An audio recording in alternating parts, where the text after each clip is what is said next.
DKI Jakarta, ibu kota negara, punya banyak pekerjaan rumah. Seperti apa kerja PJ Gubernur DKI Jakarta Heru Budi Hartono untuk menuntaskan PR-PR di Jakarta ini?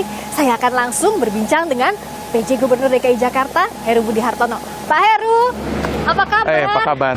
Halo Bu, ini apa kabar? Bu Ika, Kepala Dinas Air DKI Jakarta. Terima kasih banyak atas waktunya Pak Heru, Bu Ika. Saya izin ngobrol sama Pak Heru ya. Boleh. Ini lagi lihat apa Pak Heru? Pertama, ini SDA sedang melakukan pengerukan kali khusus Kali Ciliwung. Oke. Jadi bulan pengerukan Kali Ciliwung. Oke. Ngomong-ngomong Pak Heru, kalau saya ketemu Pak Heru ini kayaknya selalu pakai baju taktikal. Intermezzo dulu ya Pak Heru ya. Kenapa sih Pak? Penasaran. Ya, yang pertama simpel. Yang kedua, masa saya ke lapangan pakai batik? Ya Kan juga sih, bener ya. nggak cocok juga. Iya. Yang ketiga, saya masa pakai baju putih atau baju lain. Iya. Ya, memang jarang pakai baju dinas. Tapi saya pikir kalau baju dinas itu ribet ya. Lebih baik ini simple, jalan ke lapangan, ngecek di lapangan, ya menggunakannya enak. Ngecek di lapangan termasuk ngecek sodetan Kali Ciliwung. Sebenarnya Pak Heru, biar masyarakat juga lebih paham, Ya. apa sih sodetan Ciliwung itu? Ya, ini kita berada di Kali Ciliwung. Sebelah sana ini Kampung Melayu, dan inilah posisi disodet oleh Kementerian PU Ya. sepanjang kurang lebih 1,2 kilo, nyampean nanti ke Jakarta Timur. Oh. Ya, di sini masuk, terus airnya mengalir ke sana, sehingga ya nanti masuk ke arah Manggarai, ya kan, itu bisa berkurang. Jadi nanti kalau kalau pintunya ini dia temboknya ini otomatis kalau air sekian meter lebih tinggi dia akan melimpas. Oh, oke. Ini jadi salah satu solusi banjir di Jakarta. Dan air ke sana juga tetap ada, ya kan, supaya tetap terjaga aliran sungainya. Ini kan salah satu bagian untuk mengatasi banjir di ibu kota. Tapi saya mau bicara banyak lagi soal ini Pak, termasuk PR-PR lain Pak Heru di DKI Jakarta. Di sebelah sana boleh kita ngobrol lebih banyak ya Pak ya? Yang pasti PR-nya banyak. Banyak banget ya PR-nya Pak Heru.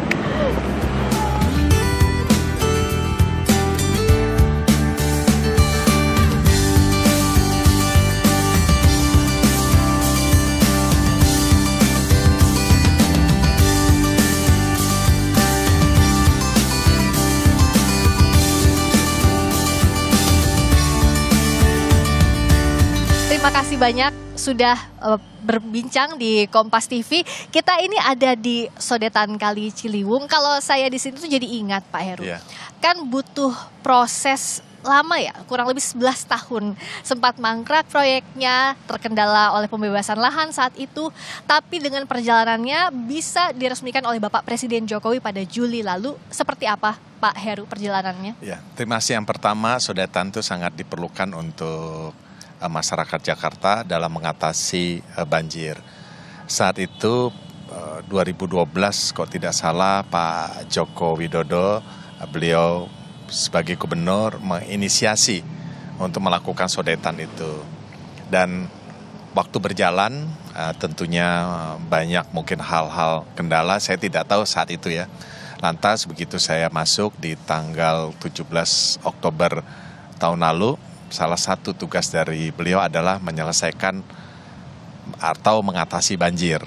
Nah, poinnya adalah salah satunya adalah selesaikan sodetan Kali Ciliwung. Nah, pada saat itu memang belum selesai dengan sempurna, dan sodetan yang sekarang Mbak Friska kita tempati ini kalau di ujung sananya belum selesai, kan tidak bisa digunakan. Nah, itu tentunya bersama dengan saya minta Pak Wali Kota, Pak Lurah dan seluruh pejabat DKI, dibantu juga Pak Dandim dan Pak Polres Jakarta Timur untuk mensosialisasikan. Yang pertama adalah area itu adalah sangat dibutuhkan masyarakat untuk menyelesaikan banjir.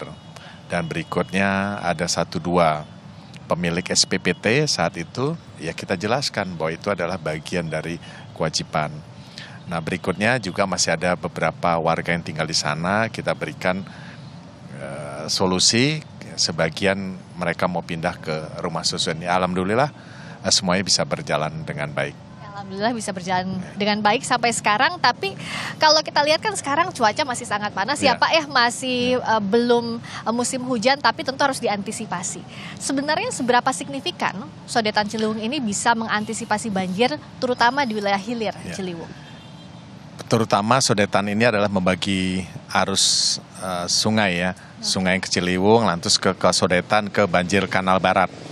Nah, kurang lebih itu bisa 50 kubik per detik, 50 meter kubik per detik. Nah, itu sangat membantu dalam salah satu mengatasi banjir. Selain juga di Jawa Barat, yang kemarin diresmikan oleh Bapak Presiden ada dua lokasi waduk di sana, itu juga ditampung dulu di sana.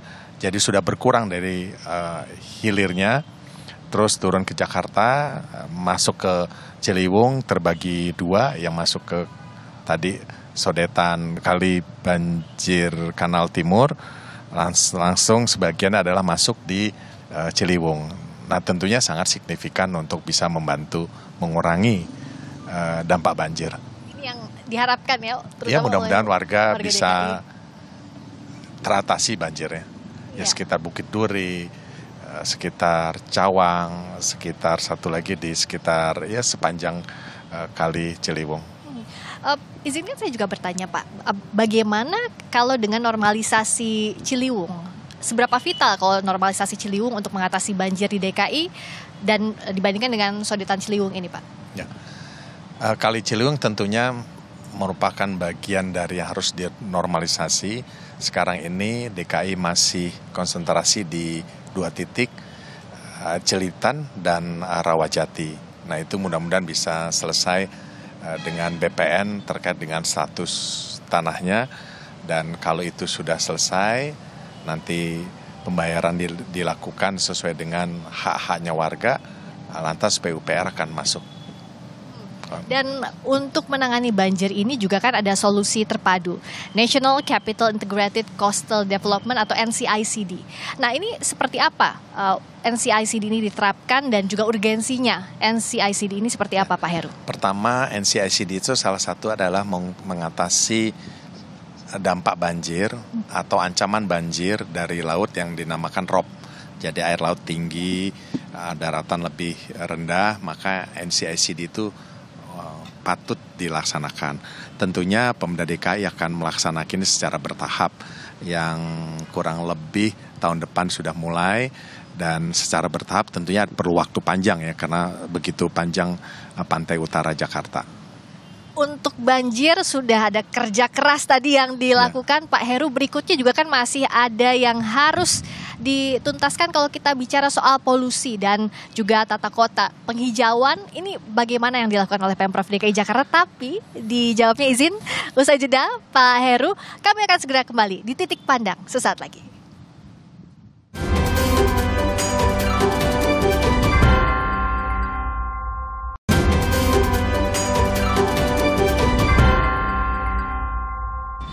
Anda masih menyaksikan Titik Pandang bersama saya Friska Clarissa dan PJ Gubernur DKI Jakarta Bapak Heru Budi Hartono. Pak, bicara soal polusi udara, saya izin bacakan dulu datanya. Ini berdasarkan data ISPU per 15 Oktober. Kalau kita lihat daerah-daerah di DKI Jakarta, di Jakarta Timur misalnya indeks kualitas udaranya 132, Jakarta Utara 82, Jaksel 72, Jakbar juga 66. Artinya masih dikategorikan buruk. Apa yang jadi masalah utama Pak bisa terjadi seperti ini?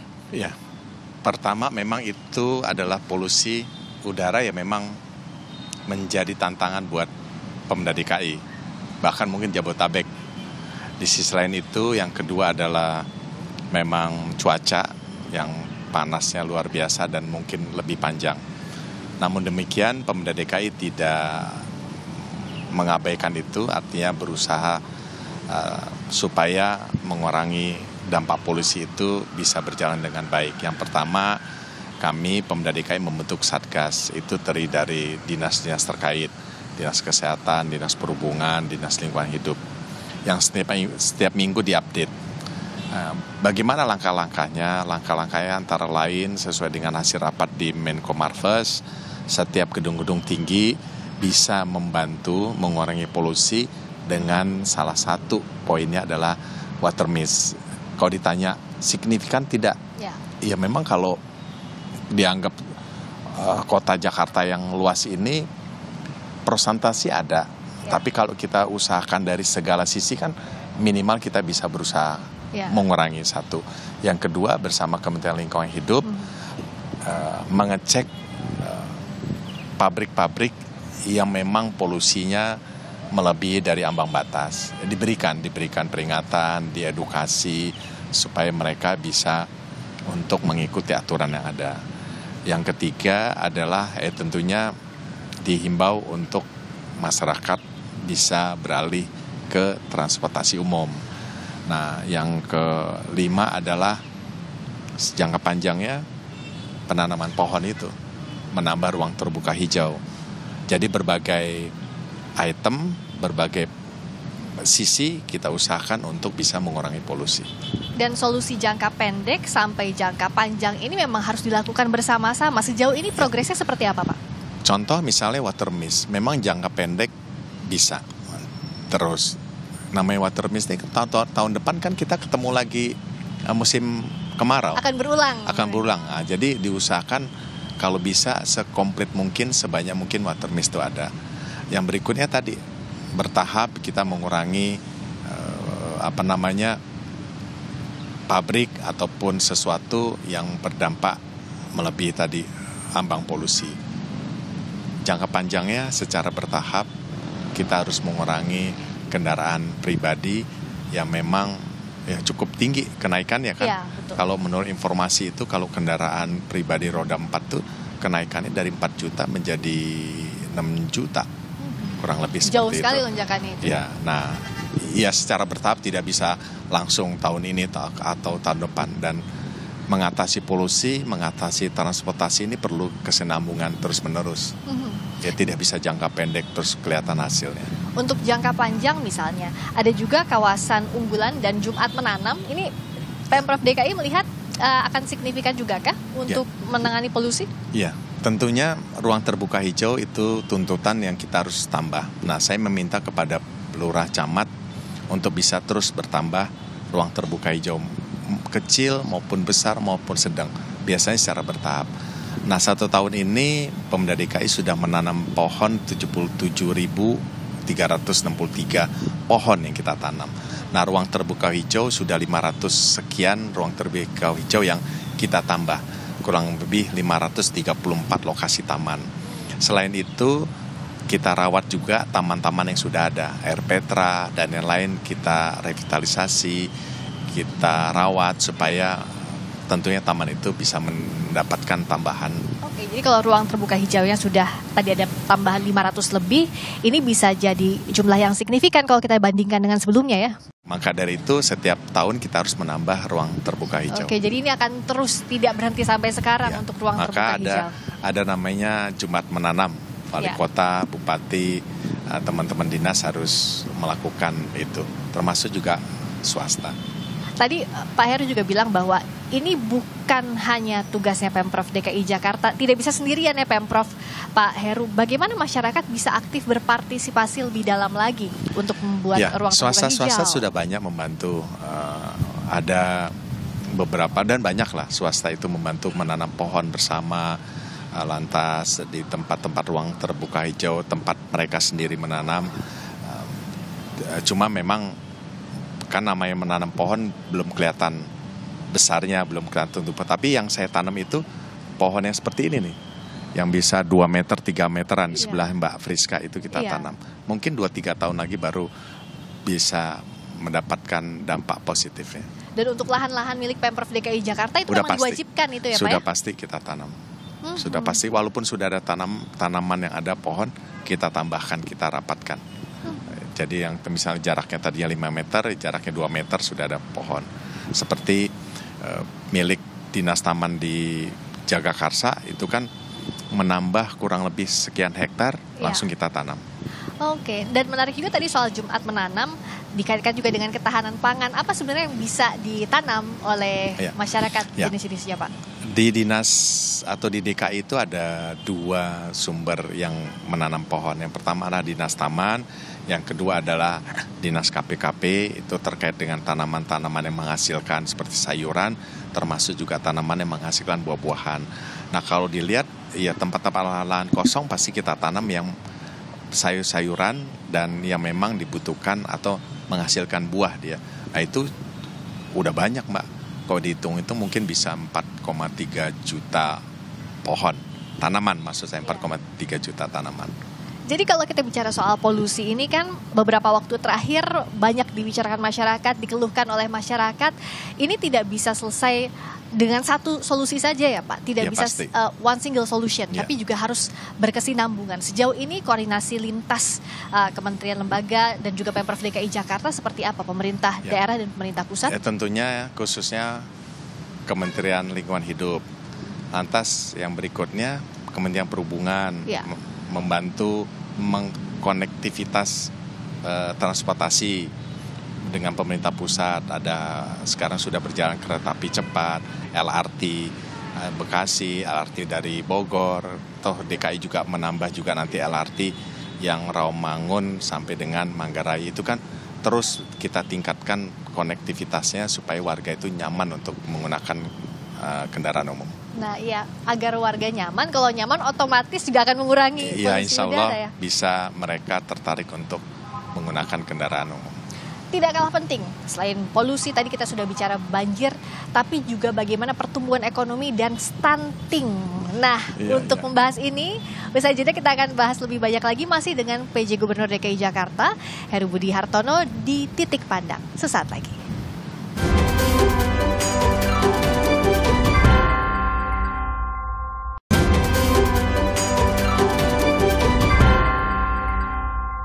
Masih di Titik Pandang bersama PJ Gubernur DKI Jakarta, Bapak Heru Budi Hartono. Tak kalah penting soal ekonomi dan stunting. Saya mulai dari kemiskinan dulu di DKI Jakarta. Kalau kita lihat dari data BPS Jakarta, angka kemiskinan di Maret 2023 4,4% poin atau turun 0,25% poin dibandingkan Maret 2022 sebesar 4,69%. Berkurang angka kemiskinannya, apa yang jadi kunci raihan positif ini, Pak Heru? Apa yang dilakukan sebenarnya? Ya, yang pertama pemadanan data. Jadi begitu saya masuk, saya minta dengan Dinas Sosial, dengan Dinas PAPP, Dinas KPKP, itu menyesuaikan data harus sama. Data DTKS dan P3KE. Dan itu terus disempurnakan. Sehingga 3 bulan saya masuk itu sudah berkurang. Yang tidak patut mendapatkan artinya mereka mampu dan tidak patut ya kita keluarkan. Dan saat ini, bulan-bulan ini, sekali lagi data P3KI dan DTKS kami padankan lagi dan terus terkoreksi. Mungkin cukup banyak yang memang klasifikasinya itu memang harusnya mereka di kelas yang mampu. Nah ini sedang dilakukan bersama dengan Kementerian Sosial. Nah tadi terkait dengan kemiskinan ya. Nah itu datanya kita gunakan melalui dari P3KI dan DTKS. Artinya kami Pemda DKI mencari benar-benar warga yang memang benar-benar miskin, yang memang klasifikasi dan syarat-syaratnya itu adalah ada di Kementerian Sosial. Yang dimaksud dengan miskin adalah A, B, C. Dan itu kita bantu, kita berikan bantuan-bantuan sosial. Nah berikutnya adalah kalau kemiskinan itu sudah pasti kita harus intervensi di sana supaya kemiskinan, kedalaman miskinnya itu tidak bertambah. Bagaimana caranya? Kita berikan bantuan sosial, bantuan KJP, bantuan tambahan makanan, bantuan lainnya yang memang mereka supaya bisa survive, tetap tidak jatuh lagi lebih dalam dari status mereka kemiskinan. Bagaimana detailnya soal intervensi bansos yang diberikan oleh DKI Jakarta dan juga subsidi yang diberikan? Ada Kartu Jakarta Pintar Plus, ada KJP Kartu Lansia Jakarta, ada Kartu Jakarta Mahasiswa Unggul. Praktiknya seperti apa, Pak? Ya tentunya pintunya adalah di data tadi. Saya ingin data DTKS memang benar-benar akurat. Tinggal kita masuk nanti di desil 1, desil 2, desil 3. Itu kemiskinan berdasarkan ranking. Kita masuk di sana, apa yang kita bantu. Tadi KJP, KJMO, lantas kartu lansia, lantas mereka bisa mendapatkan kartu anak, lantas mereka bisa mendapatkan subsidi air bersih, itu tarifnya berbeda. Termasuk juga subsidi pangan, termasuk juga mereka bisa diberikan gratis transportasi. Nah, sehingga mereka bisa, nantinya kita harapkan mereka bisa mandiri, bisa menyalurkan anaknya, sehingga anaknya bisa mandiri dan terus terlepas dari status tadi. Jadi jangka panjangnya memang untuk kemandirian warga juga, Iya. tidak hanya bantuan saat itu saja ya Pak? Iya, terus termasuk ke sekolah kan kita berikan yang terbaik. Ya. Sehingga mereka bisa belajar dengan baik dan bisa bekerja dan mandiri nantinya. Tadi kan bicara soal kemiskinan, tapi kalau kemiskinan ekstrim di Jakarta seperti apa sih Pak Heru? Mudah-mudahan tidak ada ya, karena data BPS itu kalau memang pun ada ya kita cari, kita rawat. Yang dimaksud kemiskinan ekstrem antara lain tidak bisa membelanjakan dirinya sendiri itu melebihi dari Rp11.000, ya kan? Toh sekarang kalau dibilang miskin ekstrim ada, dia tidak bisa membelanjakan, DKI ya saja dengan data yang ada KJP aja sudah Rp250.000 kalau dirupiahkan. Lantas kartu Jakarta Sehat Rp37.800 per bulan per orang. Lantas tambahan makanan itu kan kalau kita hitung berapa selisih makanan murah itu, misalnya telur, daging segala macam, artinya hari-hari mereka bisa makan. Jadi kalau bisa kita katakan spektrum yang dibenahi ini tidak hanya kuantitas tapi juga kualitas hidup ya Pak ya? Termasuk juga memberikan bantuan di RW-RW kumuh, sarana prasarana, saluran, septic tank, jalan, terus supaya mereka bisa hidup dengan baik, lantas sinar matahari bisa masuk sehingga bisa mengurangi dampak TBC gitu kan, karena kurangnya udara, kurangnya matahari, ini kita bantu supaya mereka tidak terkena yang namanya TBC, tidak masuk juga anak-anaknya dalam kondisi stunting dan seterusnya. Bicara soal pergerakan ekonomi, saya jadi teringat Bapak Presiden Jokowi menginginkan DKI Jakarta ini setelah nanti ibu kota negara pindah ke ibu kota Nusantara tetap jadi global city. Ini seperti apa Pak Heru dan konteksnya seperti apa juga dalam pertumbuhan ekonomi di DKI?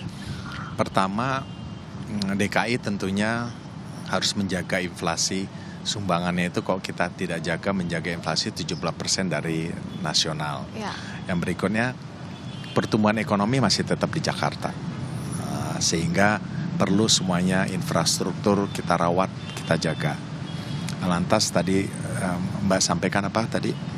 Untuk pertumbuhan ekonominya seperti apa setelah ditetapkan sebagai global city nantinya? Global city. Nah, masuk ke global city itu kan ada kriteria sebuah kota. Kota itu harus transportasinya mencukupi, harus nyaman, ya. Tadi kita sudah bicara di depan. Lantas masyarakatnya harus tinggal dengan nyaman juga. Mereka merasa nyaman bekerja hari-hari. Lantas ruang terbuka hijaunya bisa cukup. Nah, arah-arah itulah yang kita akan ambil menjadi sebuah kota global city di mana rankingnya mudah-mudahan bisa ranking yang cukup baik. Ya, selama ini kan cukup jauh ranking itu, saya akan coba meningkatkan ranking itu tadi dengan ketahanan pangannya, dengan masyarakatnya bisa mandiri, dengan masyarakat ini kita lihat anak-anak bisa bermain dengan baik, ruang terbuka hijaunya cukup, lantas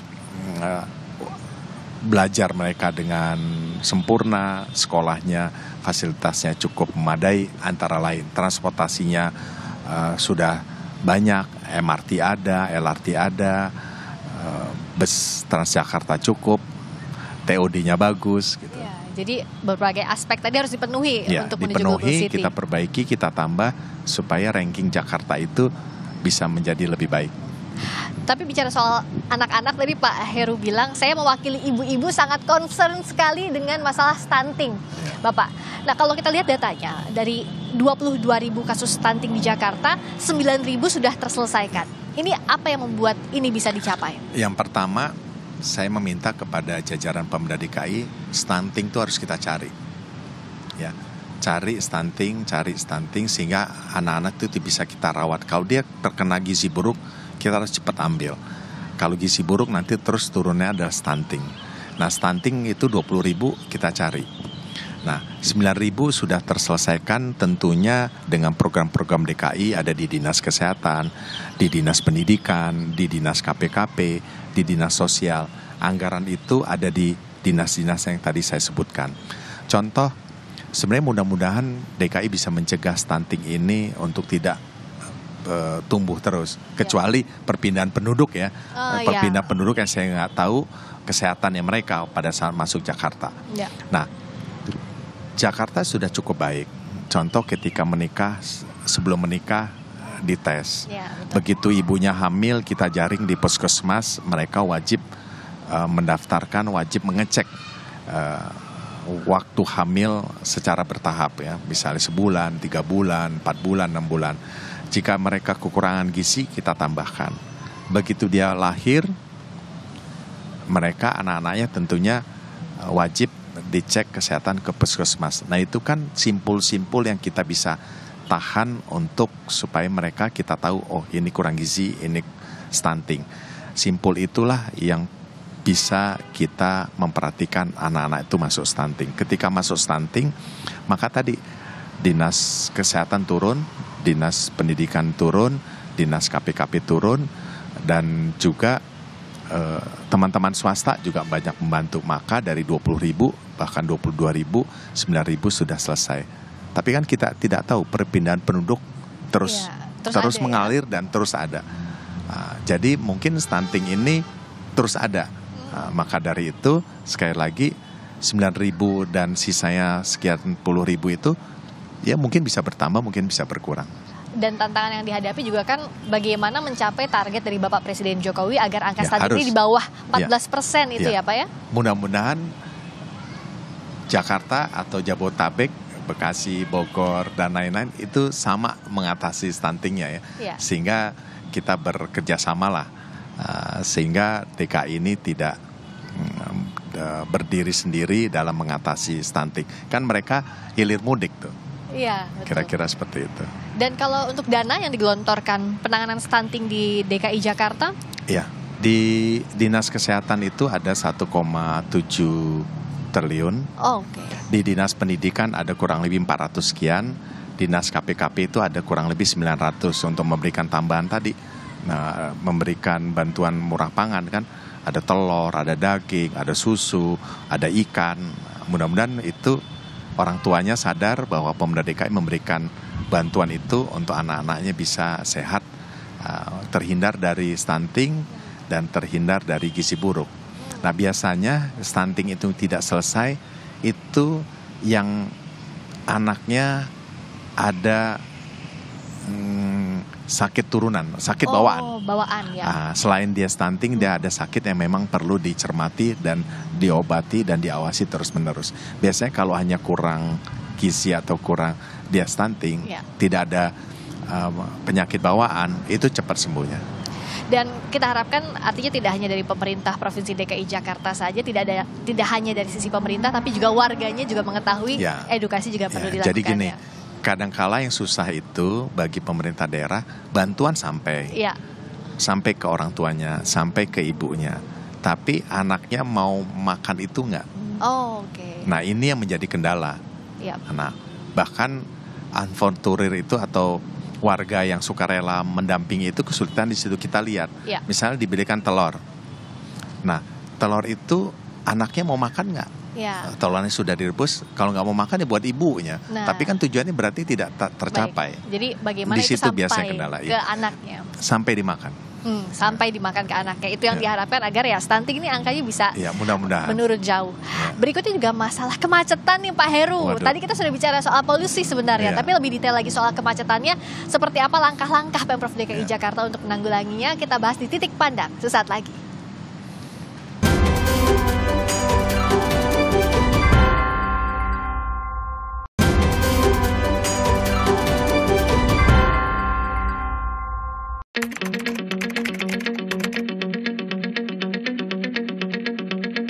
kita tahu semua bahwa kepadatan lalu lintas di Jakarta akibat belum terkoneksinya angkutan umum itu tinggi, sehingga pasti polusi di Jakarta itu tinggi karena di sini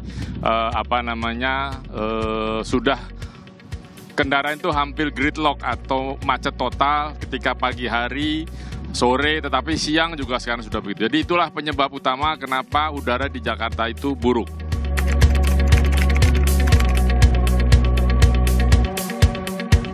Salah satu yang digunakan di seluruh dunia itu adalah untuk mengurangi polusi dan kemacetan adalah transportasi umum. Jakarta sudah punya banyak transportasi umum yang baik juga nyaman gitu ya. Kalau transportasi umum yang baik itu biasanya pindah dari satu titik ke titik lain untuk tujuan kita itu 3 kali pindah angkutan umum plus jalan kaki 500 meter.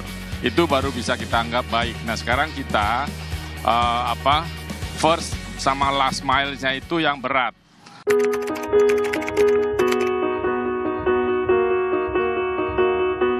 Ya, untuk mikrotrans itu memang untuk mendekatkan transportasi umum pada publik ya. Artinya tadi first mile tadi sama last mile itu menjadi penting karena disitulah kemudahan itu akan memudahkan masyarakat untuk naik kendaraan umum. Jadi menurut saya itu belum luas, belum diperbanyak. Mikrotrans masih banyak mikrolet. Saya menganggap mikrolet konvensional yang belum masuk ke jajaran mikrotrans. Itu perlu dipercepat, karena itu salah satu cara mendekatkan transportasi umum pada publik. Dan juga sistem biaya terkoneksi dengan Transjakarta, nanti dengan LRT, dengan KCI, Jabodetabek, itu yang bagus. Itulah yang saya katakan tadi, yang interkoneksi yang bagus itu sehingga membuat masyarakat mau naik angkutan umum harus seperti itu. First mile, last mile-nya selesai. Ya, saya apresiasi di transportasi yang mendekatkan tadi mikrotrans, tapi jumlahnya belum banyak. Itu yang perlu segera dipercepat supaya beberapa di 5 wilayah kota DKI ini bisa terjangkau oleh mikrotrans sebanyak mungkin sehingga tidak ada lagi kendaraan-kendaraan yang membuat kemacetan gitu ya, supaya semua yang resmi itu bisa kita perbanyak dan kita perkuat, pelayanannya juga kita tingkatkan.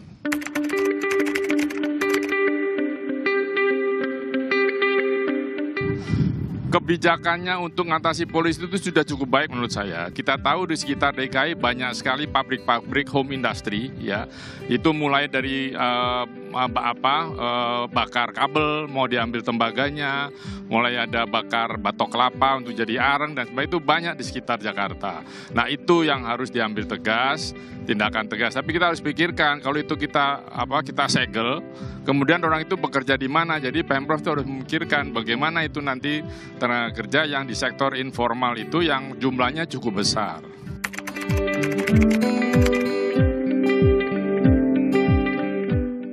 Ya, saya sih melihatnya itu sebuah hal yang baik ya, sehingga penanaman pohon itu harus wajib, jangan dihimbau. Menurut saya PJ Gubernur harus mewajibkan seluruh pemilik gedung, pemilik lahan yang kosong, tanamlah. Ya, jangan dibiarkan itu terbuka menjadi tempat pengumpulan puing, lalu menjadi tempat parkir dan sebagainya. Jadi intinya penanaman pohon harus terus dilakukan karena kita berpacu dengan kondisi perubahan iklim yang semakin nyata, dan salah satu yang bisa mengurangi, sekali lagi mengurangi, itu adalah penghijauan.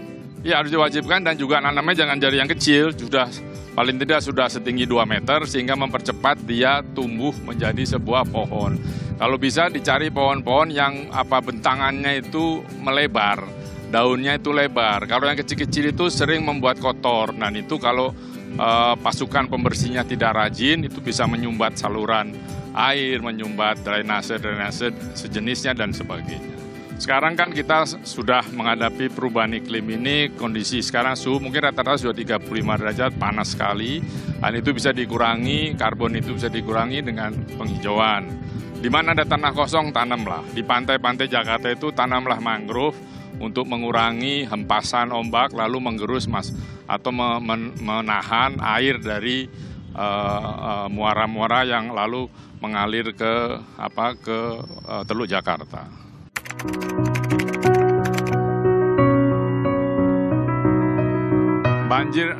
banjir di Jakarta itu tidak bisa dihilangkan karena memang posisi rendah dari wilayah Jakarta dengan laut utara Jakarta itu lebih tinggi airnya. Nah, persoalannya adalah bagaimana mengurangi banjir itu di DKI sekarang. Sejak zaman gubernurnya Ahok itu sudah mulai dikeruk, kemudian dipasang tanggul-tanggul, dan sekarang sudah dilengkapi dengan sodetan yang ini sempat terhenti beberapa tahun kalau saya tidak salah, yang harusnya sudah selesai, dan ini oleh Pak PJ Gub sudah diselesaikan. Jadi kita berdiri ini sebetulnya tempat semacam kontrol banjir lah ya di Jakarta, wilayah DKI, karena ini kan kalau tidak salah tadi saya lihat marketnya itu dari ujung sana Cianjur, Cipak, segala macam terus ke sini dengan sodetan dan sebagainya. Jadi ini baik, dan saya berharap pada musim hujan nanti setelah November ini, kata BMKG, kita tidak lihat mudah ada genangan di wilayah DKI. Masih di Titik Pandang, saya Friska Clarissa bersama PJ Gubernur DKI Jakarta Bapak Heru Budi Hartono. Bicara Jakarta, kemacetan ini harus dituntaskan, ini jadi harapan warga Jakarta Pak Heru. Kita baca datanya, kalau dari data TomTom Traffic Index, ini naik dari 34% ke 54% pada Februari 2023. Pertanyaannya, apa solusi yang paling rasional Pak Heru untuk mengatasi kemacetan di DKI Jakarta ini? Berarti orang yang ke Jakarta tambah banyak dong.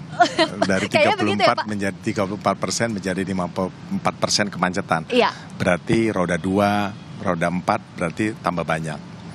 Berarti masuk Jakarta orang tambah banyak. Perekonomian di sisi lain tumbuh kan kira-kira gitu. Iya. Ya memang momok sih. Transportasi ini menjadi hambatan kita semuanya. Kemacetan, semua habis waktunya di jalan. Dan ya kemacetan ini tidak tahun ini aja kan, tahun-tahun lalu sebelumnya sudah ada, tapi makin lama makin meningkat macetnya. Nah itu tadi salah satunya adalah sekali lagi mempercepat pembangunan transportasi umum. Saya ucapkan terima kasih dan dukungan dari pemerintah pusat yang sudah mempercepat. Tadi ada kereta api cepat, ada LRT, ada LRT ada 2 ya, dari yang Bogor dan Bekasi. Nah, tentunya DKI terus membangun. Terus sebagai contoh, MRT kita terus membangun sampai dengan kota. LRT yang milik DKI Jakarta kita bangun dari Rawamangun sampai dengan Manggarai. Terus berikutnya kita tambahkan feeder-feeder tadi, transportasi yang bisa menjemput warga sampai ke pemukiman, ke rumah, mendekati mereka, itu tentunya kita tambah. Dan DKI mungkin di 2023 dan 2024 akan menambah Transjakarta bus akan kita tambah. Tahun ini mungkin kurang lebih 50, tahun depan hampir sama. Memang konektivitas first mile-nya dan last mile-nya dari dan ke tempat tujuan itu ya Pak ya? Iya betul. Itu yang akan dikembangkan terus oleh Pemprov DKI. Nah mudah-mudahan ini bisa sedikit mengurangi kemacetan. Integrasi LRT, MRT dan moda transportasi lain itu terus dilakukan ya Pak. Ya, terus. Semoga akan terus bertumbuh sehingga kemacetan berkurang. Mudah-mudahan DKI juga bisa membangun dengan APBD-nya, membangun MRT dari sisi MRT-nya bisa mempercepat, dari sisi pemerintah daerah juga bisa menambah TOD, sekali lagi bisa lebih nyaman lah masyarakat. Karena tantangannya bagaimana masyarakat ini mau beralih dari transportasi pribadi ke transportasi umum, itu yang terus dicoba lakukan oleh Pemprov DKI ya Pak ya sampai sekarang tantangannya. Termasuk saya mungkin. Sama Pak, saya juga lebih baik transportasi umum, semoga terus makin baik sehingga banyak yang menggunakan transportasi umum. Nah tapi bicara soal transportasi ini tidak terlepas juga dari polusi, karena ya macet otomatis juga polusinya bertambah. Bagaimana Pemprov DKI mengatasi 2 hal ini yang berkelindan? Yang pertama, salah satu mengatasi supaya kemacetan tidak ada yang tadi saya sampaikan, saya lupa menyampaikan, mungkin dalam jangka pendek ada beberapa titik itu satu arah, ada beberapa lokasi, 21 lokasi di daerah tertentu itu U-turn-nya kita perpanjang, ada U-turn-nya kita tutup, ada U-turn-nya kita pindahkan. Itu bisa mengurangi kemacetan. Nah yang berikutnya adalah polusi udara terkait dengan kemacetan. Kalau nanti masyarakat secara bertahap menggunakan transportasi umum, tentunya kan polusi juga berkurang. Yang tadi saya sampaikan, transportasi berkurang, kita juga bisa gedung-gedung tinggi juga menggunakan konsep green building, dan kemarau juga tidak terlalu panjang kan? Iya. Seperti itu. Iya Pak, nah bicara soal kemarau, ini masih belum ada musim penghujan, tapi sebelumnya tadi kita sudah bahas juga soal banjir. Apa yang Pemprov DKI Jakarta akan push untuk mengatasi banjir di DKI Jakarta ini Pak? Dinas Sumber Daya Air melakukan revitalisasi waduk, menambah waduk seperti Jakarta Timur itu. Kemarin saya sudah meresmikan 2 waduk, terus bertambah. Berikutnya juga di wilayah Jakarta Utara ada penambahan pompa di Pasar Baru, Gunung Sahari, Ancol. Nah, kapasitasnya cukup tinggi, sehingga ada sodetan di dekat kita ini. Kali Ciliwung ya kita perbaiki, di sisi utaranya kita tambah pompa-pompa yang tentunya mencukupi skop di area itu. Iya. Ini banjir salah satu problem utama yang harus diselesaikan. Tapi tampaknya 1 tahun kepemimpinannya Pak PJ Gubernur ini sudah ada banyak sekali pekerjaan rumahnya. Harapan ke depannya Pak Heru, dan apa sebenarnya yang akan jadi prioritas utama kerja dari Pak PJ Gubernur? Tantangan yang paling utama adalah kemacetan tadi sama polusi. Itu tantangan. Kemacetan dan polusi. Iya. Kalau banjir kita sudah tahu ya, sudah kurang banyak lah.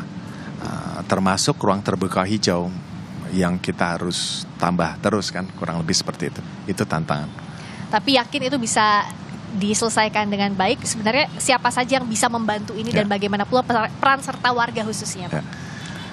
Yang saya simpel aja menghimbau kepada warga, bantu Pemda DKI untuk memberikan warganya yang terbaik melalui program-program yang telah dilaksanakan oleh Pemda DKI yang telah diprogramkan.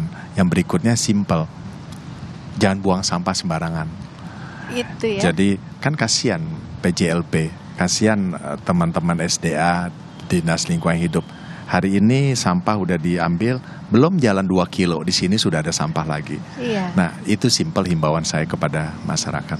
Iya, dan butuh kerjasama semua pihak, tapi yakin itu bisa dilakukan ya Pak Heru ya? Ya insya Allah yakin. Kita lihat waktu yang singkat ini sampai di mana saya bisa bekerja maksimal. Dan kedepannya juga semoga bisa bekerja lebih maksimal lagi. Amin, terima kasih. Terima kasih banyak. Sama-sama. Bapak Heru Budi Hartono, PJ Gubernur DKI Jakarta, telah bergabung di Titik Pandang Kompas TV. Saya Friska Clarissa, sampai jumpa lagi di lain waktu.